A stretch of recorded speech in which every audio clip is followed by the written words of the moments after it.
Hey Hector, What's up? what does a house wear? These nuts. A dress.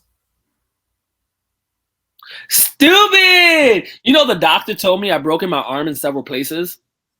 Really? The doctor told me, well, don't go to those places.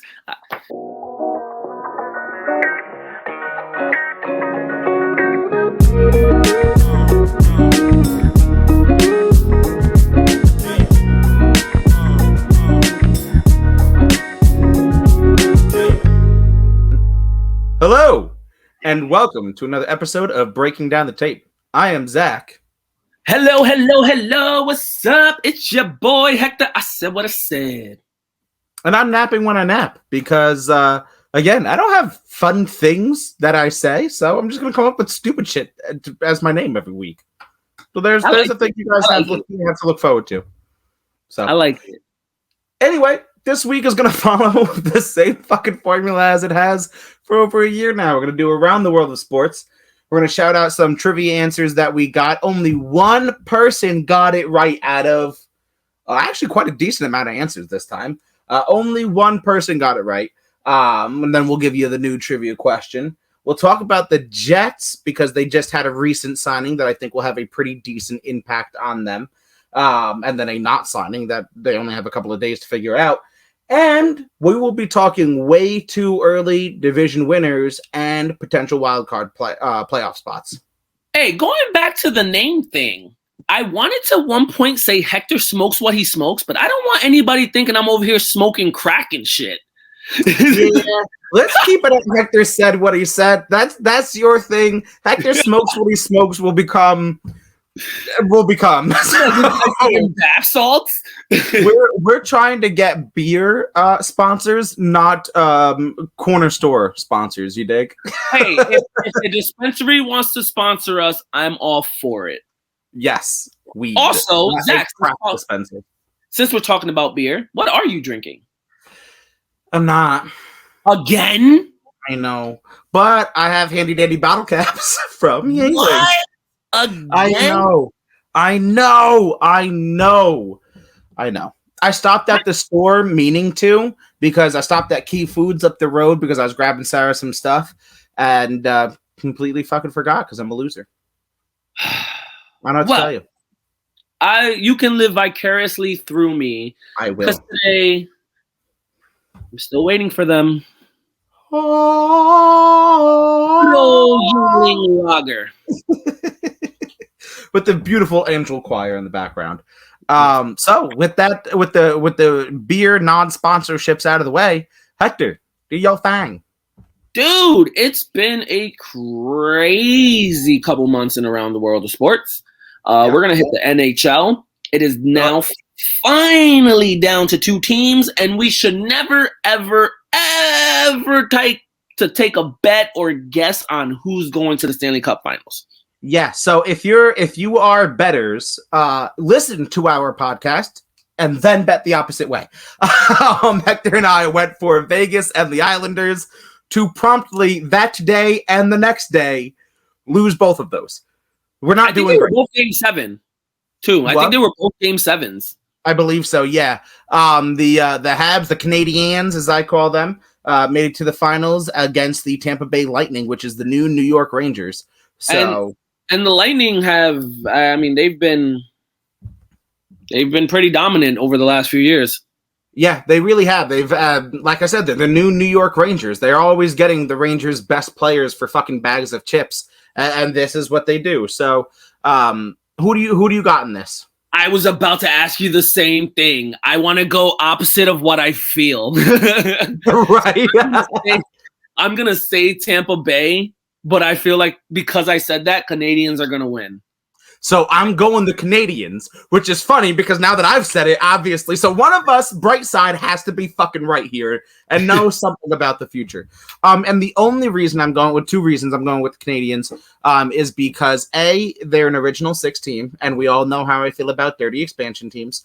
And B, I saw a little video on NHL's Instagram with a little corgi bouncing like a little basketball off the wall into hoops that one said Canadians and one said Tampa Bay, and the corgi has the Canadians winning. So I'm not going to disagree.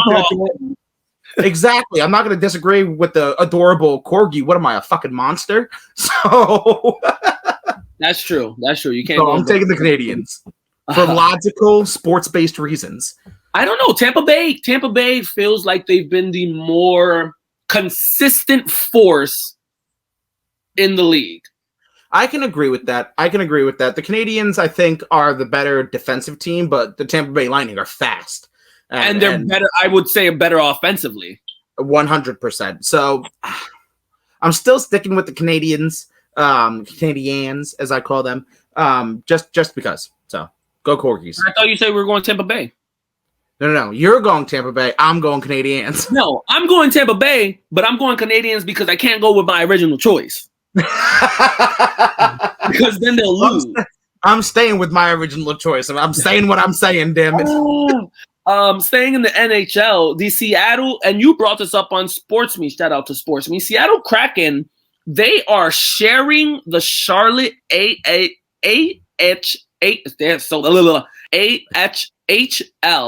I can't even. Jesus, the AHL. So A and H together should not. Alpha Hotel Lima. I got you. They're sharing the Charlotte's affiliate with Florida Panthers next season. Yes, because they do not have a stadium built for them just yet. This is something that we got into. Not got into, but we're talking about on Sports Media. This is bigger than hockey. And Drunken Monkey was actually the first person to bring this up, and I agree with him. My sister and I have talked about it. This is bigger than hockey. Like, if Seattle does well, we might see the Supersonics come back to Seattle or some other Seattle basketball team, because Seattle does deserve all four sports. I truly believe Seattle Supersonics should have never left. Yeah, I agree. Even though I get why they did it, Seattle at the time was not making the money and doing what it needed to. And OKC, after the whole devastation of like the tornadoes and everything, all that, the storms, they needed something to bring money. And they're a big community, and OKC has done great there. Right. Seattle needs a basketball team back. I agree. And I know that we started off talking about hockey, but it's the first step. If the Seattle Kraken can take off the way the Vegas Golden Knights have, I mean, look what happened. Vegas Golden Knights took off, and now Oakland is in Vegas. The Raiders are now in Vegas. So since you brought up the Golden Knights, and we've actually brought up this topic on Sports Me app, how do you think they are going to do this expansion draft? So we kind of touched on it on the battle itself, which is so hard. It's only 30 seconds. Obviously, the Golden Knights had like an unprecedented draft that was like completely stacked in their favor. They were able to steal, essentially. Teams could only protect like whatever the number was. I'm going to use 5. I don't think it was 5, but they could only protect 5, core players, essentially. And then Vegas had pick at everybody else. So that slanted it in Vegas's favor pretty heavily, as previous drafts kind of fucked up the expansion teams. So I don't know if they're going to go this heavy with Seattle, but I don't think they're going to go back to the old ways. I think if I had to choose old ways or the new way, I think they're going to do a new draft because, again, I think it's bigger than the NHL.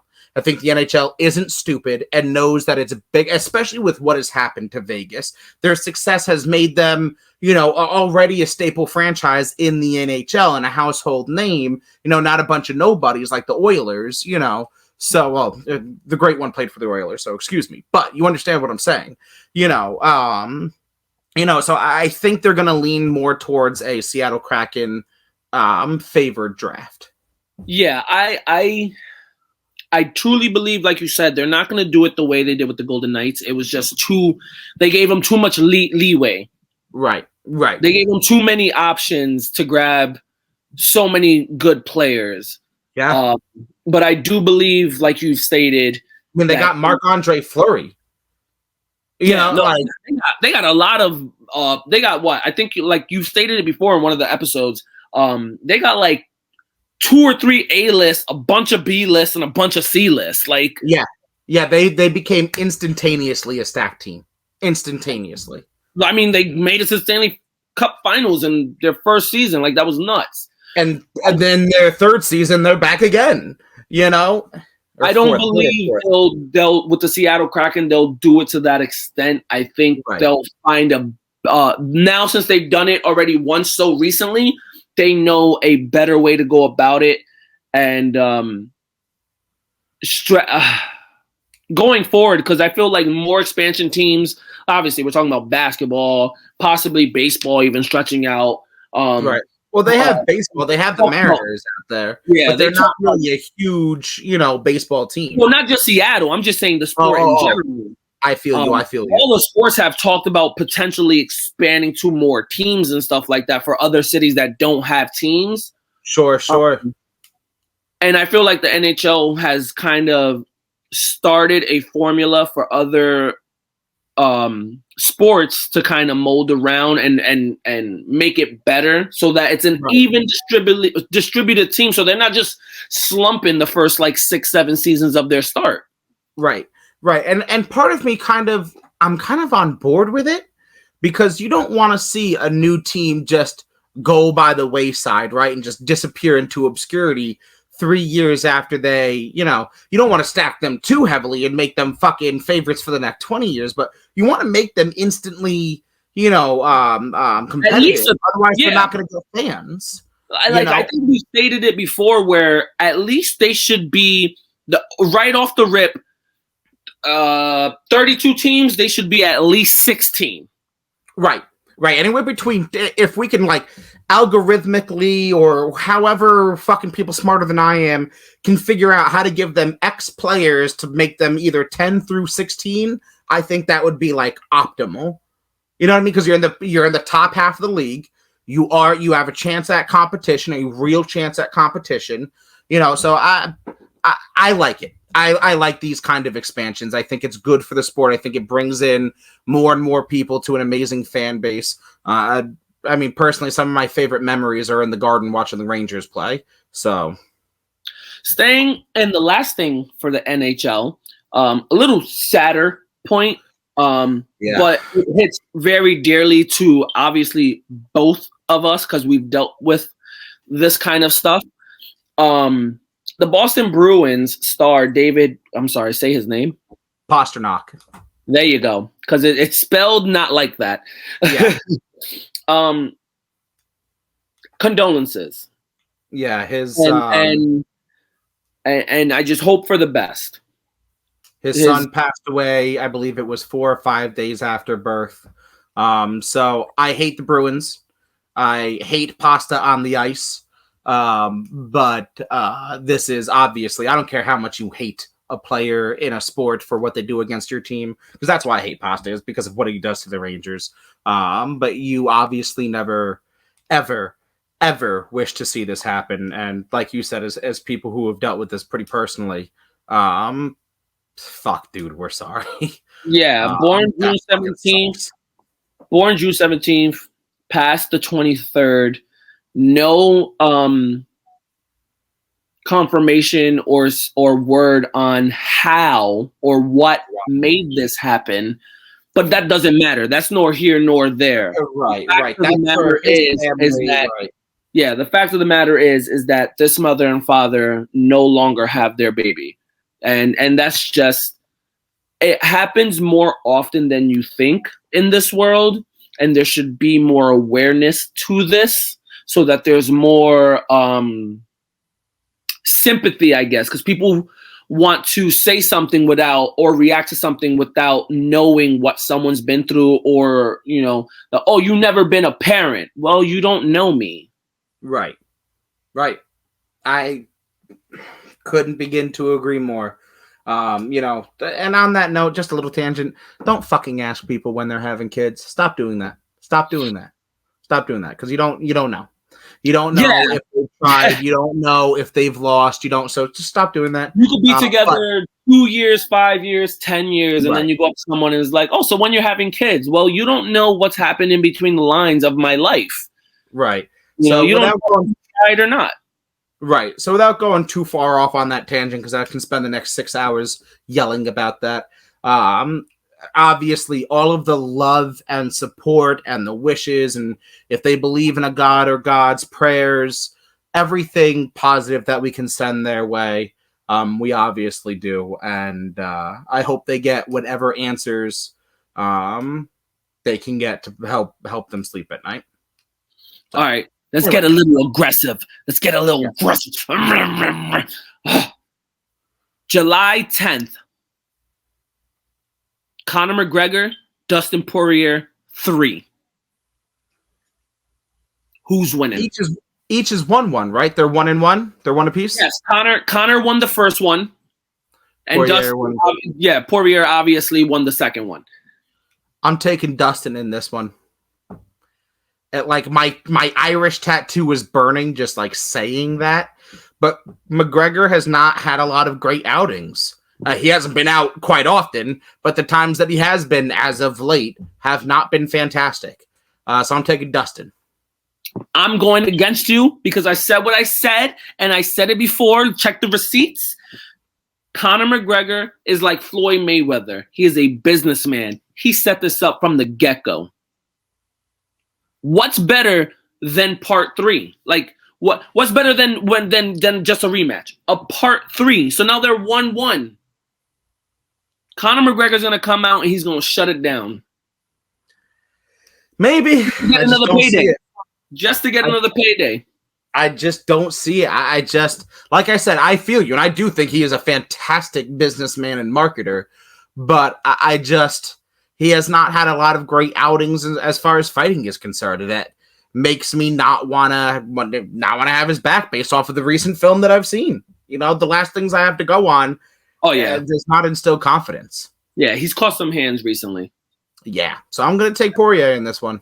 He is getting old. He got to call it quick soon. Yeah. Running over to boxing real quick. Lomachenko, after losing his titles to I don't forget how to say Lopez. His first name always catches me. It's like Tefl something. It's weird. Right. Teflon.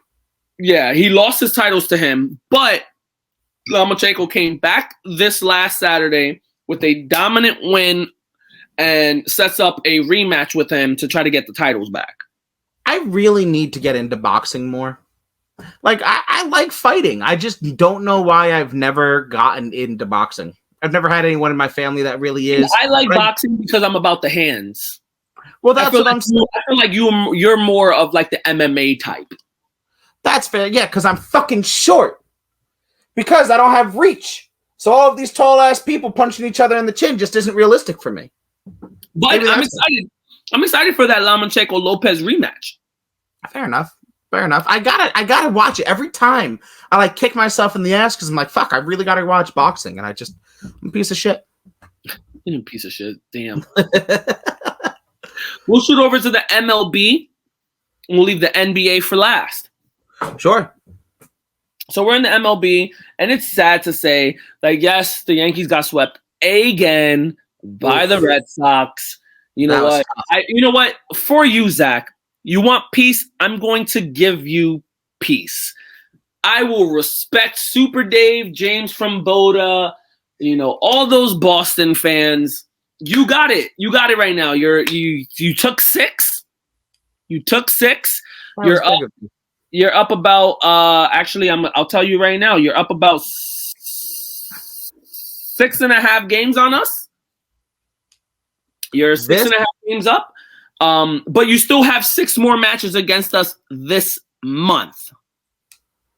So this, my friends who enjoy literary things, novels, books, things of that nature, what you just witnessed is called character development.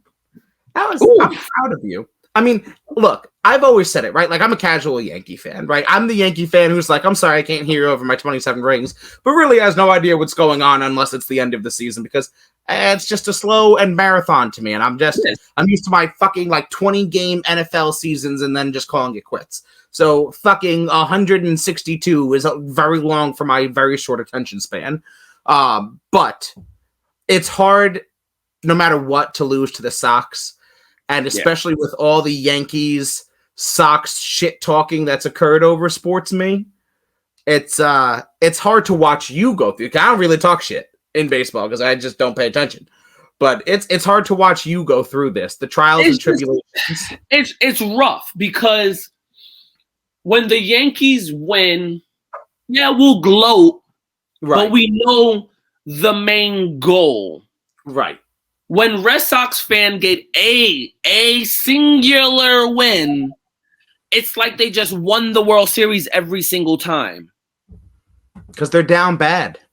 Like, and I hear some of the arguments. Oh, they won more chips recently, or this or that, and it's like, okay, I get it, but it's the up and downs of how baseball is. Not every time the Yankees are going to win a World Series. It just so happens that every time the Yankees are in the playoffs, it just so happens that every time they have a contention to make the World Series. But it doesn't happen so often for Boston. That is fair. They need to, do whatever they have to even attempt to make the playoffs. Playoffs? So, do you think that the Yankees can at least win 3 of this upcoming 6 this month? Yes. You know why? Why? Because last year, and I know people are like, oh, but it's the past. Check this out. Over the last 2 seasons, the Red Sox won a total, I think it's 5 games against the Yankees. Last year, they had 18 games against the Yankees. You want to know how many they won? 3. 1. Damn. They went 1-17 against the Yankees with a 12-game losing streak against them. But right now, they're like, what, 6? Right now, they're 6-0. So I get why the Red Sox are high and mighty. They lost the last 2 seasons over 80% of their games against the Yankees. So you have to be happy that you're up 6-0 on them right now. You have to. And this is my thing. When the Yankees beat the Red Sox, we are pulling away in the division. Pulling away. Putting a gap between us. When the Red Sox win, right now, check it out. The Red Sox are 6-0 against the Yankees. What did I just say? They're above in the games back? 6.5. Yeah.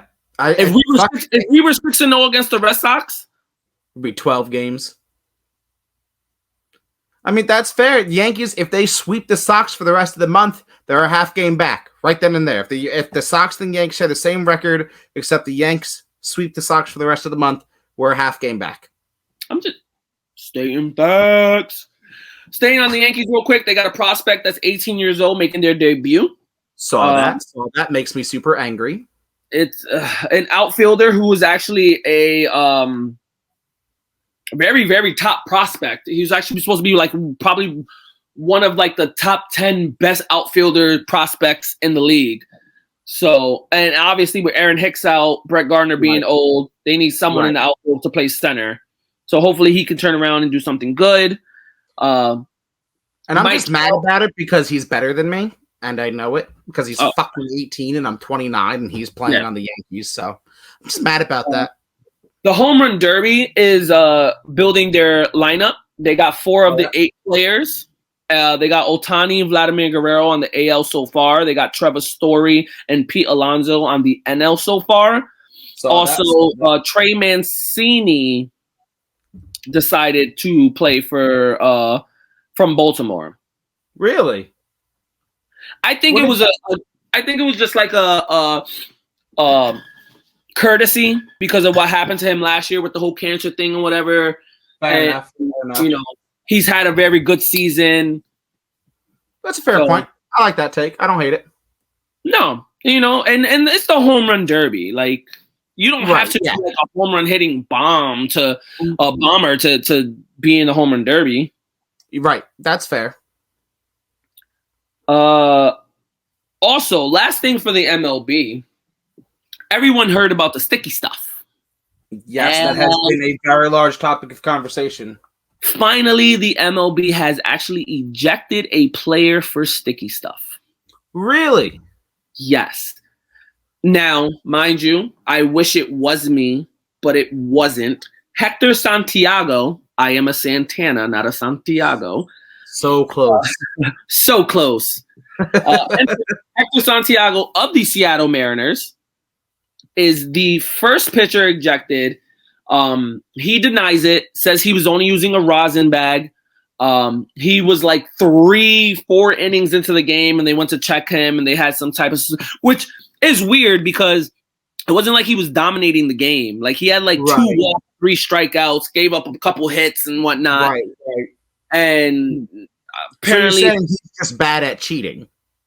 Possibly. They said if you're gonna cheat, you might as well be like straight strikeouts, 1, 2, 3. That's what I'm saying. Like if you're gonna do it, you got to be a Garrett Cole or something. Like facts. If I'm cheating, like I'm gonna make it known that I'm cheating. Like I am striking out everybody. I promise you. You're gonna see that shit on a string, like fucking Bugs Bunny. So he's the first one. He's denied it. They took his glove into inspection, and we'll see in possibly the next week or so, maybe. Depends on how long they do their process. See if he actually did it or not. I don't think they'll actually say if he did it or not, because if they're wrong, they're not going to want to say they're wrong and trying to call him out. Right. My interesting. But what if he didn't do it? Now you just removed the pitcher from the game, altering the outcome. That's what I'm saying. This is unprecedented territory, because if they're right, okay, great. But if you're wrong, you altered the outcome of a game. That's what I'm saying. I'm thinking that they won't even say if he did or didn't, because if he didn't, it just puts a fucking a bad mark on MLB. Yeah, that's. I'm interested to see how this plays out. They're gonna try to sweep under the rug. Facts. Yeah, they're gonna put some sticky stuff on his shit. A word. They'll go and put some bubble gum. Facts. What else we got? Right. Last thing. It's the NBA. It's coming down to the wire. There's only 4 teams left, and it looks like it's only about to be 2 teams left. I'm gonna start with the Suns and the Clippers. I really, really, really hope that Chris Paul goes to his first finals. And I called it. I said the Suns were going to go to the Western Conference Finals, but I said against the Lakers. But since they were 7th seed, it ended up being against the Clippers. But I also said they will go to the finals. That's fair. They're up 3-1. There's no Kawhi. I understand. He's hurt. But then Kawhi wants to be a little bitch like he did with San Antonio and blame the training staff like he did in San Antonio. I saw that. Obviously, I'm not the world's biggest basketball person, but I saw that he's kind of throwing around the blame game a little bit. Yeah, I don't like that. I feel like every time he gets hurt, it's not my fault. It's their fault. Right. I wasn't taken care of. I truly believe Chris Paul and them will bust it out, go to the finals. Now, the real question is who are they going to play, the Bucks or Atlanta? Isn't Trae Young hurt? Trae Young has a sprained ankle. He's questionable for Game 4 tonight. And they're down 2-1 to the Bucks. But they are playing in Atlanta tonight. They are still in Atlanta, and then they go to Milwaukee after this. If they lose tonight... He hasn't been ruled out for tonight. He hasn't been ruled out yet. I'm taking the Bucks if Trae Young misses tonight. What if he plays and he's not at 100%? Obviously, you could see the effect of it last game because he was hurt and he couldn't shoot for his life in the 4th quarter.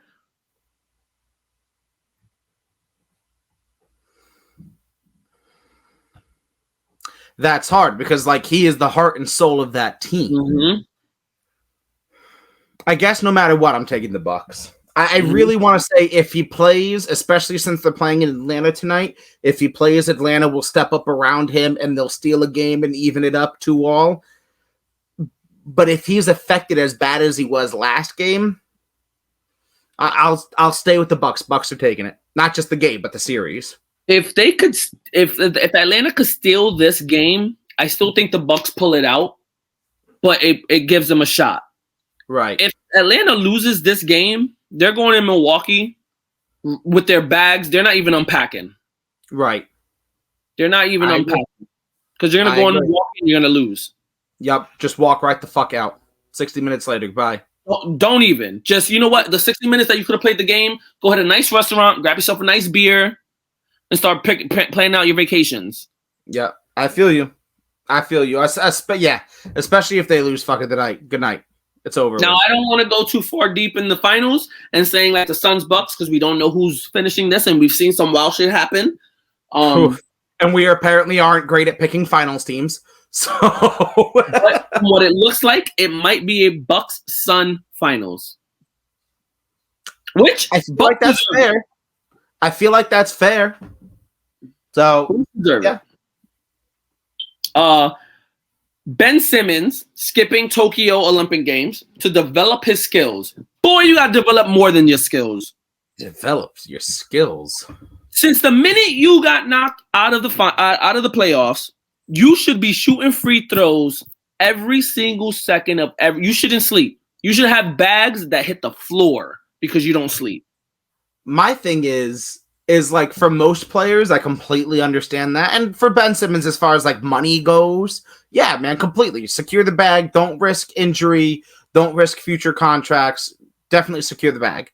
But if your reasoning is to work on your skill set, go play in the Olympics.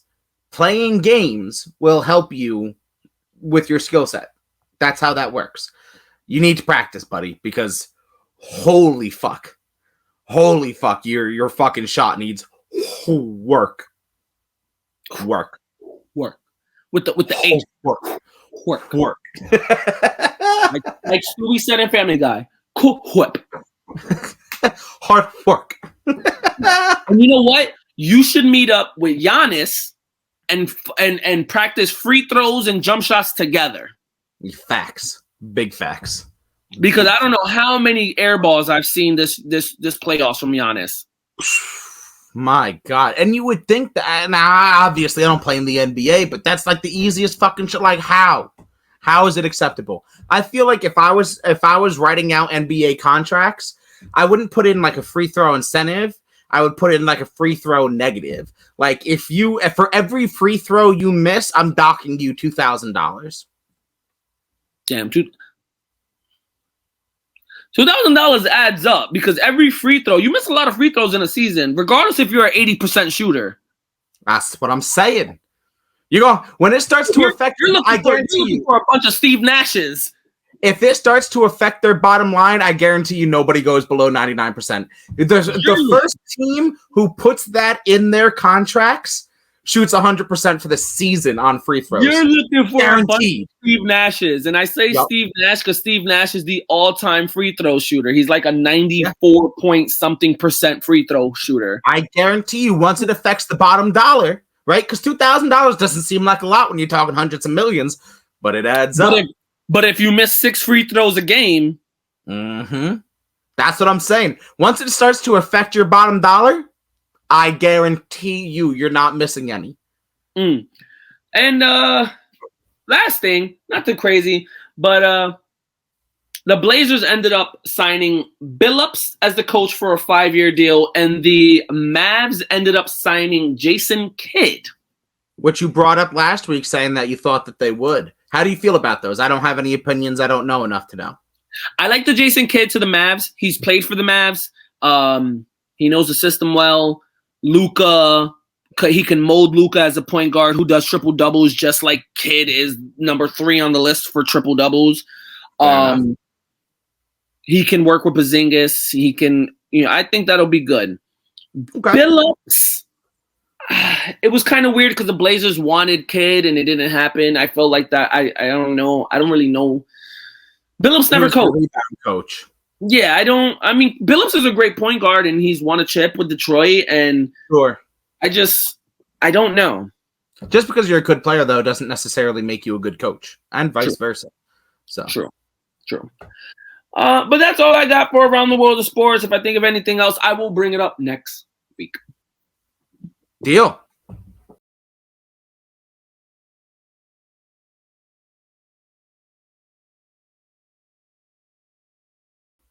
And it's trivia time, my favorite time of the week, in which we always make up all of our wins because we can do that. But yeah, I'm pretty sure we are winning. We are. And this week, I will say that we still won because only one person got it right out of like a couple dozen. Hey, if one person got it right, we lost. Unless one of us got it right. Fine. Well, you did get it right. Hey, so we won. We tied. I'll call it a tie. So last week's question was, who was the first pro quarterback to exceed 4,000 passing yards in a season? Now that, as I fucking raised my eyebrows for those of you who watch on YouTube, that's the key thing, right? Not NFL quarterback, pro quarterback. So this means pre-merger, which Hector was very, very smart to call me out and ask that question from the rip. So Hector, get him with the answer because it's the right one. Yeah, I had a question, Zach, on the question on the trivia question, and I'm like, wait, is this pre-merger or pro-merger? Like, there's so many quarterbacks, and then I was like, I just thinking about it. As much as I feel like I'm being biased, I was like, yo, it has to be Joe Namath, and that it was. Before I read a little bit about the answer, I want to shout out some people, some answers and guys that I really like, and ladies. So from TikTok, DZ Money gave me Fran Tarkenton. Not bad. Not right, but not bad. Throwback Sports Videos gave me Ryan Leaf. Obviously, he was fucking around. I actually marked that down as my winner because it's my favorite answer. Damian Harris, LOL, all one word, gave me Bart Starr. Another not bad answer. And then PS Power Hour gave me Johnny Unitas, which is close because Joe Namath beat Johnny Unitas in Super Bowl III. So got to give it to him. On IG, Mac Daddy Ryan Show gave me Dan Fouts. He said it's between Moon and Fouts, and then finally went with Fouts. Not bad either. I would have thought Moon too, yeah. And then the one who got it right, the lady amongst men is the only right one, next to Hector, is Girl Who Talks Sports, our girl Sam from Sportsman. Yes. Hit us with Joe Namath. And she said Broadway Joe Namath in all caps because my girl is a fucking Jets fan. So shout out to you, Sam. I don't give a fuck. She's a Jets fan for this question.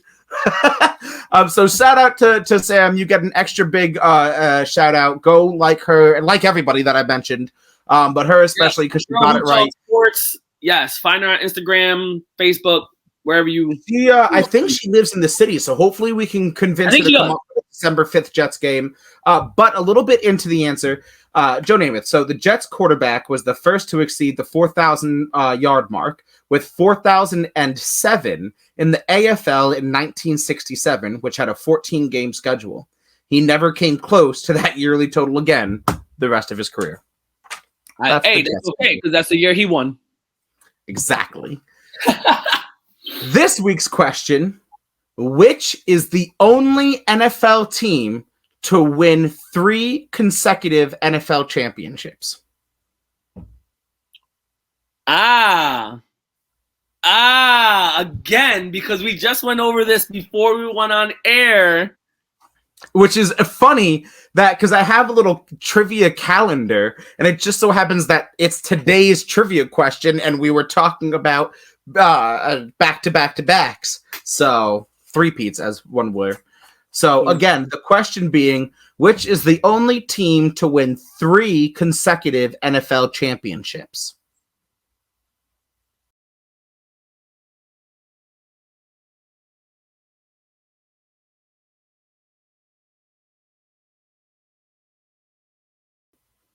And we're back with the Jets, since this is originally a Jets, football podcast. Recently, and what has sparked this newest conversation is the Jets have gone out and signed offensive tackle Morgan Moses, who I believe played with the Washington football team, recently. Yes. Okay. I knew it was a team in red. It was either the Chiefs or the I don't know if they released him or his contract was just up. Right. But he was on the free agency market. They signed him to compete with Noah Fant, correct? Yes, for right tackle. Right. Fant, we didn't discuss this, but as I was looking, I saw an article that Fant has come out, like, I guess, defending himself, saying that he was tailor-made for this new offense and all of these things. So, I don't know. I don't think competition is bad. I mean, this is coming off, a huge improvements at the O-line through their draft with Elijah Vera-Tucker. They signed fucking offensive guard Dan Feeney. So I'm okay with this. You know me. You know how I feel about the offensive and defensive line. So any improvement on the line is a good thing for me. I like Moses. He's a all-pro. He's started, I think, almost every game of his career besides, I think, his rookie season or something like that I read, or something like that. I'm not 100% right. My thing is with Noah Fant, I didn't notice that he came out trying to defend himself. Boy, what do you got to defend? You were probably one of the shittiest right tackles of all of football. Yeah. To the point where they benched you at one point. Yeah, it was pretty bad last season. I mean, I get it. The entire offense was pretty bad last season, but no offense, production was pretty horrendous. Coming from, I think he came from Seattle too. Coming from Seattle, where, like, what? Shut up. Yeah. Don't defend yourself. You know how you defend yourself? You go out and make sure he doesn't win the starting job. That's fair. I've been calling him Noah Fant. That's a tight end. I've been getting it wrong. I think it's George Fant. The more and more I fucking said it, I was like, that's not right. I knew it's not right. I knew George it wasn't right either. I was like, Noah Fant is the Broncos tight end. That's exactly who it was, and it was sticking to me too. I'm like, I know I have the wrong name. Sorry, Noah Fant, for all of the slander. George Fant, you sucked though. Noah Fant, you still suck because the Broncos suck, and you're not that great. I knew it. The more and more I was saying, like, that, it's not rolling off the tongue right. I wrote it down wrong. It's like George Fant or some shit like that. But still, go out there, shut the fuck up. You're making a million excuses, like a couple people. They're trying to make a million excuses for, like, Le'Veon Bell. Like, come on. Like, shut up. Just go out there and fucking play football, for the love of God. And do it well. Stop blaming everybody. Another thing that with the Jets, though, and signings or not, they still haven't signed. So they've slapped Marcus May, safety Marcus May, with the franchise tag, but haven't signed him yet. So for all of those who haven't paid attention, the Jets have 17 days to officially sign him to a contract, or this is a franchise tag year. So franchise tags aren't like the end all be all. You can slap somebody with a franchise tag and then sign them that year. The Jets have 17 days to complete that. From today, when you hear this on Wednesday, they'll have 15 days. But yeah. So what do you think about that? I believe they make a deal. But it's not wrong if they ride out the first franchise tag. I feel like they make a deal before they franchise. They're not going to franchise tag him again. He'll have a deal before it comes down to a second franchise tag. Okay. But it's a smart move if you just franchise tag him right now. Right. And you still, because right now it still looks like they're bringing in all types of pieces to see what works. Then committing to someone. So that kind of brings me to my follow-up point. If you're Marcus May, you've seen how they treated Jamal Adams, and then to your point, they're bringing in all of these pieces and throwing a whole bunch of shit at the wall just to see what sticks. After all of this production that you've given them, do you sign? Do you sign that contract? You're not Jamal Adams. You don't play to Jamal Adams' style or ability, because I'm not gonna lie, Jamal Adams, since y'all both came into the league at the same year, drafted the same year, Jamal Adams outplayed you. Right. You're not Jamal Adams. And then I'll say you're not Jamal Adams because don't do what he did. Don't be greedy. Don't be greedy and prove yourself more. You have a system that is trying to build something. I'm not saying it's going to be something. They're trying to build something. Right. Prove it and see if look at it this way. If you franchise tag for 1 year instead of signing and the team ends up still playing like shit, you can walk. That's true. That's true. But if you play on the franchise tag and then you get injured, there goes there's many. I'm telling you right now. There's 31 other teams that will take Marcus May. If he's injured, if he tears his ACL, there's 31 other teams that'll take him. How many? He plays on the franchise tag and tears his ACL week 6. 31 other teams are taking him. How many other people have tore their ACL and they still managed to get a contract next year?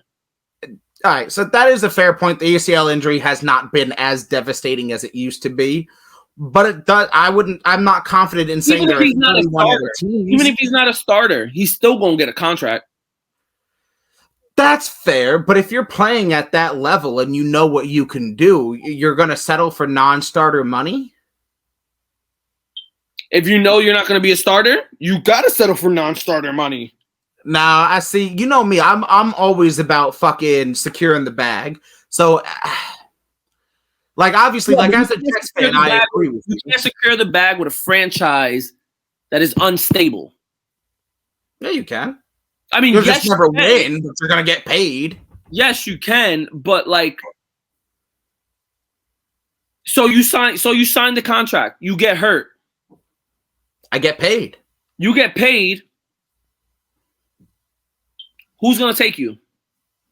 Yeah, but if I've signed a contract, the team takes me back next year. They have to, and if they cut me, I'm still getting paid my minimum, which is well above what a fucking backup would make. Depends on what the contract says. You think I'm going to be dumb enough to sign a bullshit contract that gives me... You'll get the guaranteed money. Exactly.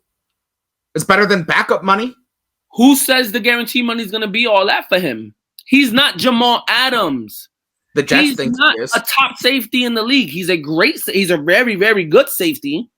I'm confident in that. In the league. I wouldn't call him a top safety, but I'd call him a very good safety. I agree with that. But I think that comes with better money than most fucking backups, than every backup.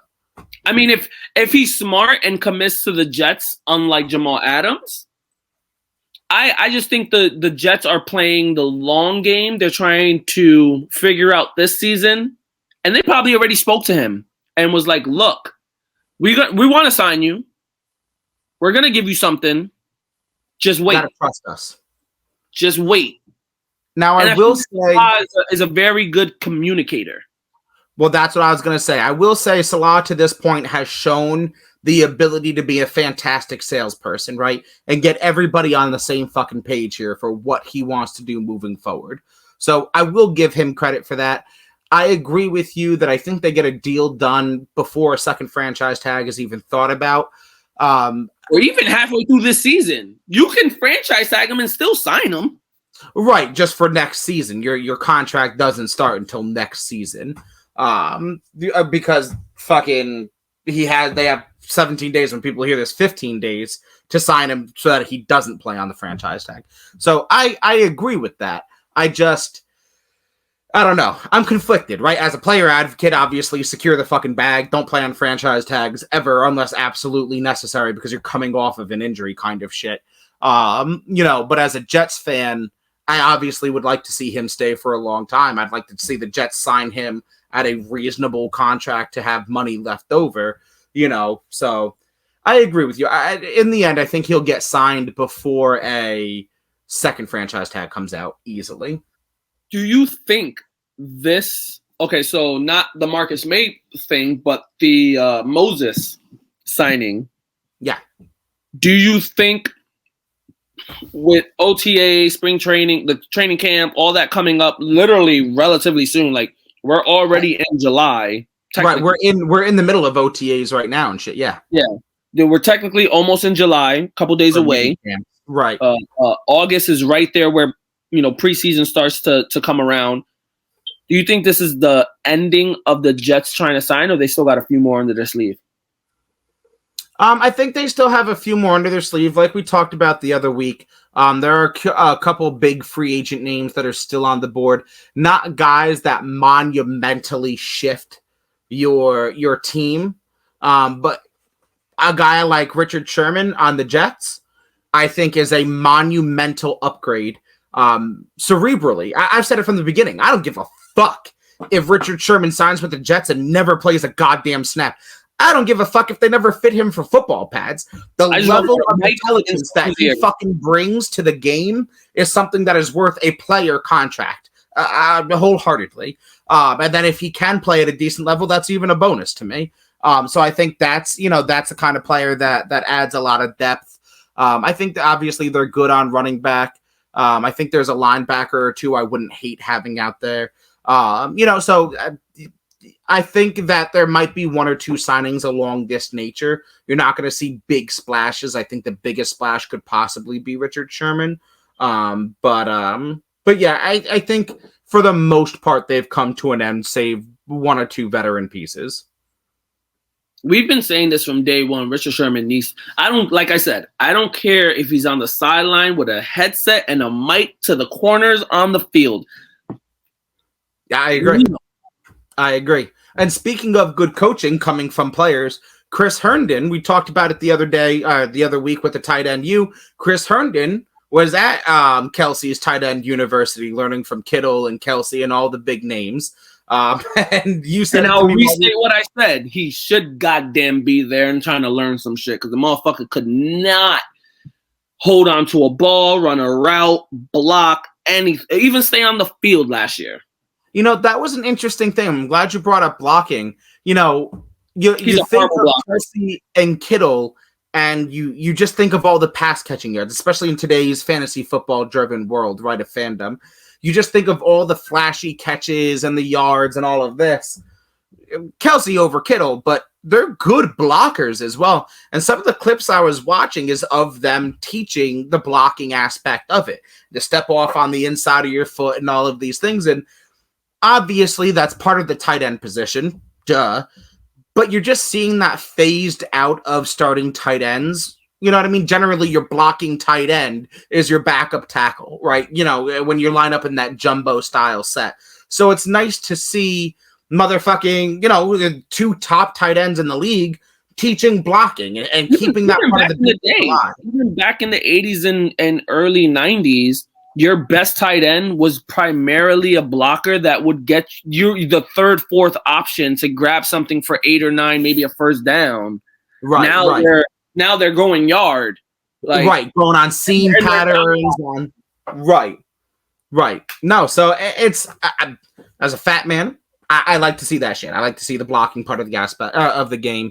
And God knows, like you said, Herndon can use it. And with some of the signings that Salah and Joe Douglas have made, I think this is a switch back towards power football in New York. And I'm happy about that shit. Hell yeah.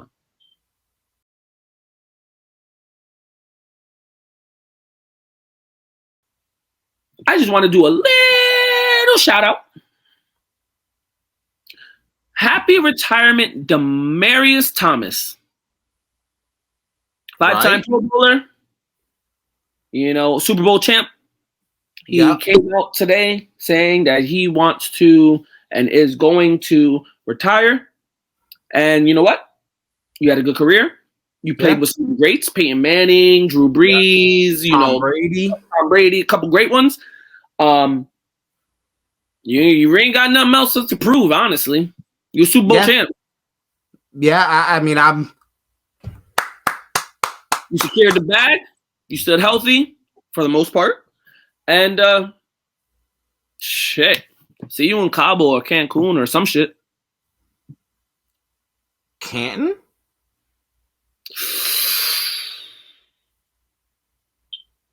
Possibly, but not first ballot. I can see it.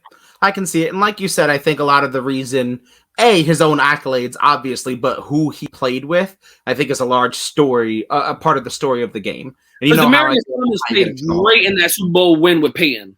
Yep, I agree. And while we're rolling, man, let's pick some early division winners and some wild cards, man. So, I'm a little biased. Let's start in the AFC. Who do you got coming out of the North? Oh, I thought you were going to say the East. You got already. The Jets every single time. The Jets are coming out of the North, damn it. Who you got on the North? Out of the North, I said this earlier. I'm giving, I said this on Sports Me. I'm giving it to the Steelers one last season. I saw that, and I didn't like that take. You got Mike Tomlin still there. You got a very good run game now with Najee Harris. O-line is still top in the league. Your defense is still top in the league. And you can't stop your fucking receiver. You got Claypool. You're Irish over there. They got receivers. I'm going to give it to Pittsburgh one last time. But after this, they're not going to win the division. I am so violently disagreeing with you. It's not even funny. Give me the Brownies. I think the Cleveland Browns are walking out of their champions. And I think the Steelers are finishing in dead last in the North. Mike Tomlin is a good argument. The defense is a good argument. I'm not as high on the receivers as you are, although I love my Chase Claypool. That line is in shambles. Najee Harris, I like Harris. I really, really do. But if he can't get running room, it doesn't fucking matter. So, Big Ben is fucking broken. Big Ben is over the hill, and it's over for him. So I'm taking the Browns. The most that make me want to pick the Steelers is Mike Tomlin. That's a fair argument, but I just don't think it's going to be enough. And I'm surprised you said the Browns, because the Browns was my second choice, but a lot of people have picked the Baltimore Ravens to win. I'm high on the Ravens. I'm high on the Ravens, but the way the Browns ended last season, especially putting up a goddamn dogfight with the Chiefs, I think they're going to come out screaming this season. So I just don't see enough with Baltimore. Yeah, I agree with you. And I hate Lamar haters because I think it's just unwarranted for no reason. But you know how I feel about mobile quarterbacks. I feel like he doesn't have enough weapons on the receiving end. Obviously, the run game is great. On the receiving end, I just don't feel like they have enough. That's fair. Talk to me about the AFC South. AFC South. Tennessee. Hands down. You got Derrick Henry. You got Tannehill. You got Julio Jones. And AJ Brown. Yeah, no, I'm taking the Titans. I'm taking the Titans by an absolute country mile. I feel like this time it's not an 11-5, 11-5 with Indy. Now it's just like they're gonna separate themselves from this division by a country mile. I think Indy has the best shot at coming after them, but you know how I feel about fucking Carson Wentz. So I'm taking and Indy's defense will give them a run, but and maybe I'm just riding the hype too much, but I'm taking the Titans. I'm putting Houston last, Jacksonville at a very, very close third, like almost possibly taking over Indy for second. Nah. And I'm not saying the record's going to think what you're thinking. I'm thinking like Indy's going to play just as shitty. Got you. The second place. I see. Now's your time. Tell me the Jets are coming out of the East. J-E-T-S. No, they're not. They're not coming out of the East. No. I wish one day, right. Hopefully, before I die. It's 17-0 this season. Before I get amnesia and can't remember anything or dementia or some shit, I hope to see them win. I'm giving it to Buffalo again. They're going to win it again. But it'll be closer with Miami and New England.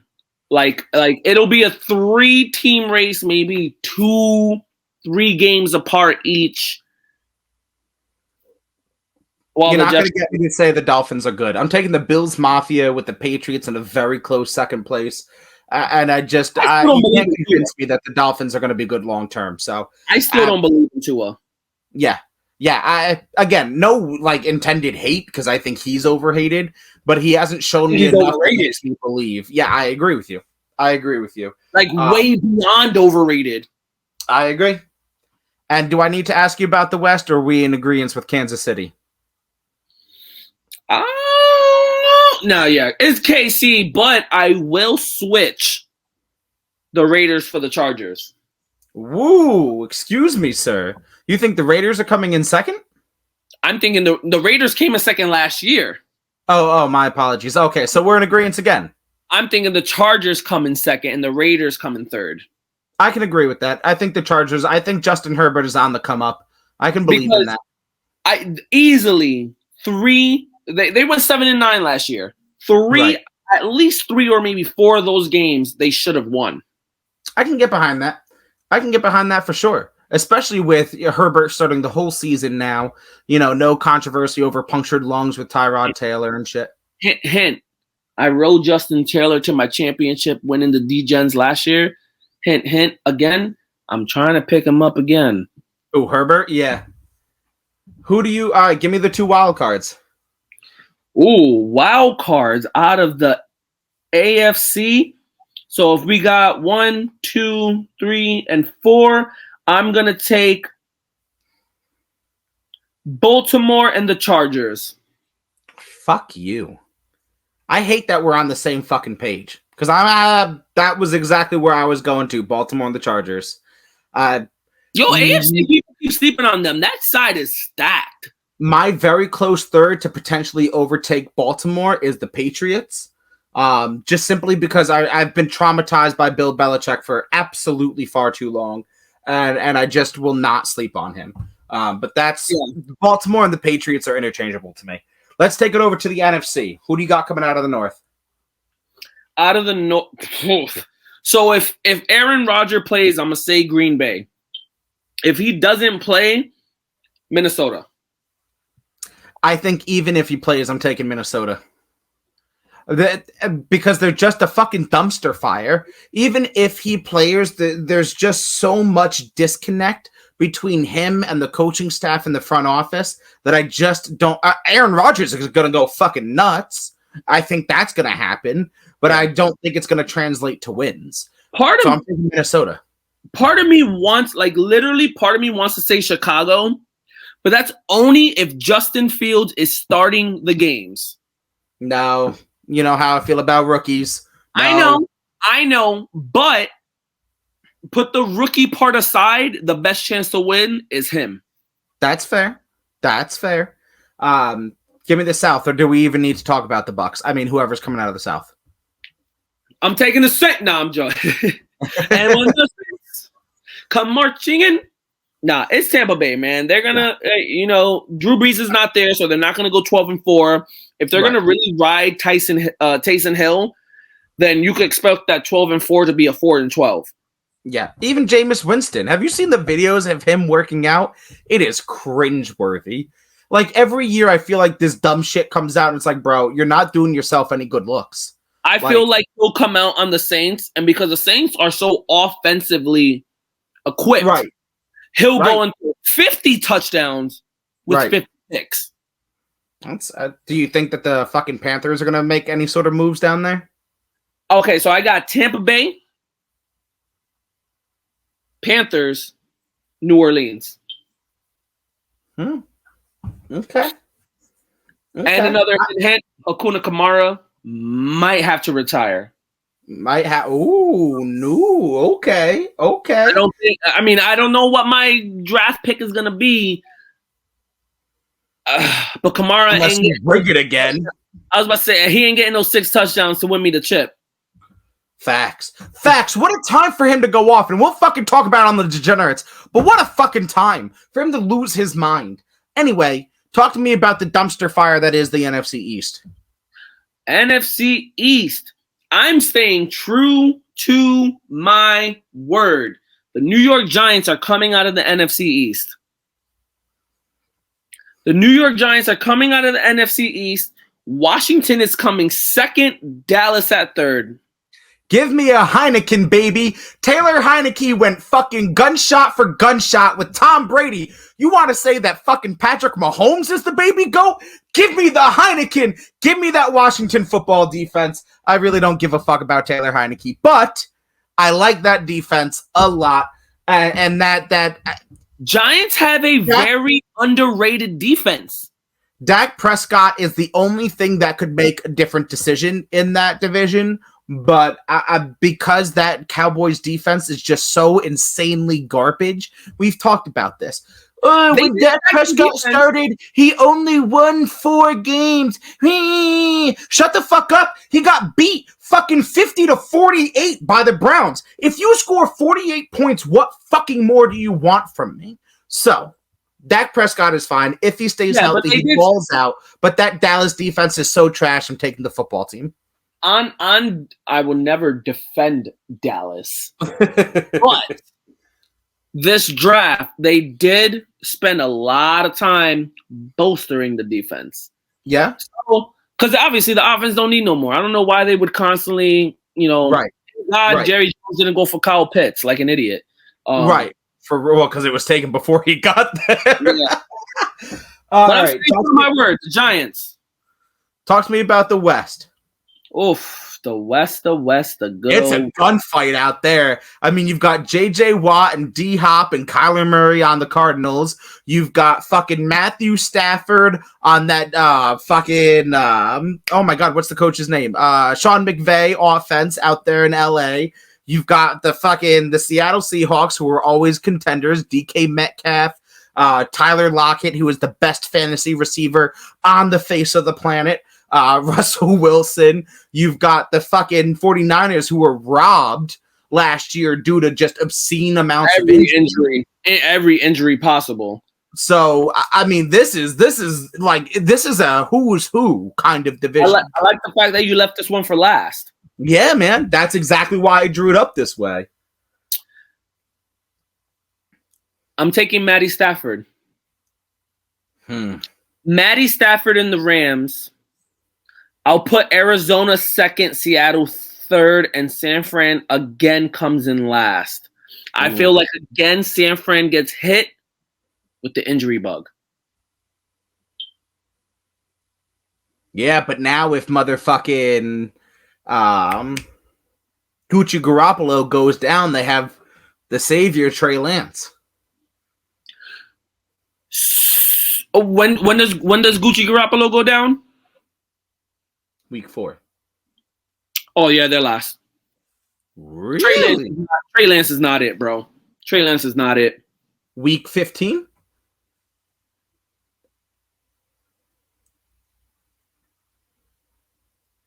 They probably take third. Wow. I'm sorry. I like Jimmy G. Right.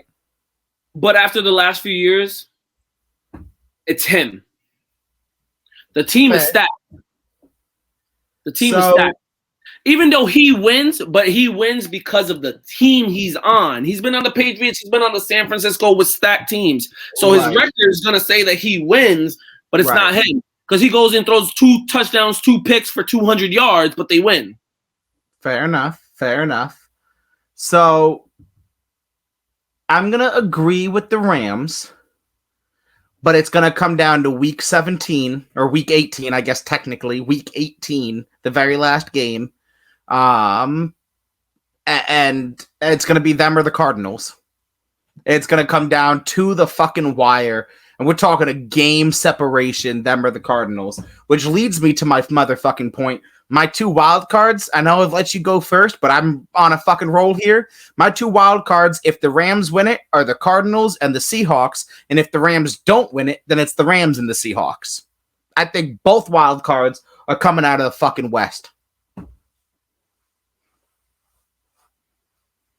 I said what I said. I thought you nap when you nap. I do nap when I nap, but I also said what I said. Stand by that. I will stand by that because I am looking at the East ain't going nowhere. It's only whoever wins the division. I mean, maybe the Packers out of the North. No, the North is the same way. The South, maybe Carolina. Maybe Atlanta. Maybe we're all sleeping on Atlanta, and Kyle Pitts leads a revolution. I don't know, but they ain't got no run game. I'm just saying. We obviously we shown it with Dallas that you can't just throw the ball. Trust me, I feel you. I'm just saying, maybe, but like those are my fucking super stretches. For me, it's all about the AFC West. It's going to be the Rams with Seattle and Arizona as wild cards. Yeah, and like I said, and if the Rams don't do it, then it's going to be Arizona winning with the Rams and Seattle as wild cards. I mean, the NFC is a fucking who's who for me. And if the fucking Niners don't get bit by the injury bug, Jesus fuck, if there were 3 wild cards, they'd be the 3rd wild card. You know what I mean? Like, it's going to be a fucking dogfight out there. Oh, yeah. So, with that being said, I was going to say, I think Kyler Murray might put up a potential MVP case this year. Am I the only fucking one who's not riding that goddamn train? I don't see I wasn't riding it at first, but if you look at the squad, he threw over 4,000 yards last year. Or 3,700 yards, something like that. Maybe I'm just letting my biases get to me. I just don't understand the Kyler hype. It doesn't matter about Kyler. It matters where the ball's going. No. And I feel you. I feel you. But there's been a lot of like Kyler hype out there as one of like the top like 5 quarterbacks in the league right now.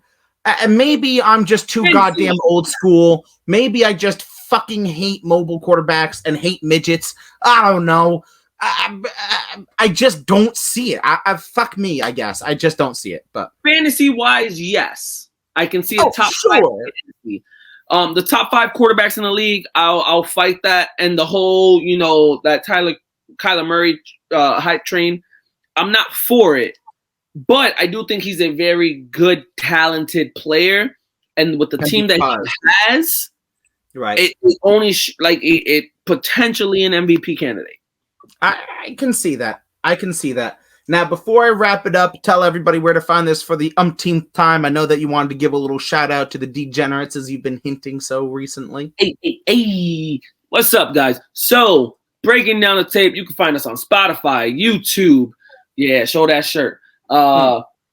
Instagram, anywhere you can find your shit. Google Play, whatever. I don't even care. I know we got we're on all over the place. Sports Me, jump on Sports Me. If you're not on Sports Me, jump on Sports Me. I just like, what else you want? What do you want from us? What? Shout out the degenerates, you idiot. What do you want from us? Just fucking follow us already, motherfuckers. Anyway, D-Gens, fantasy football. I know a lot of you guys love the shit talk that we have on fantasy football. We are back soon. August 28th. League is activated. Team is getting set up. We have a lot of season 4 of the Degenerates. Obviously, I'm talking to, or the champ is talking to you because I'm the reigning champ and the commish. And there's no fucking coincidence there. We got 2 new players coming in. One to be determined. Second one is Sarah Murphy, second lady in the league. Zack's wife. Congrats to her. Second Dallas Cowboy fan up in the league. And like I said, August 28th, we'll probably do a live. We'll break down everything. And just like the Gens went the last couple seasons, we're going to have a lot of fun. We'll break down everything. We'll shit talk.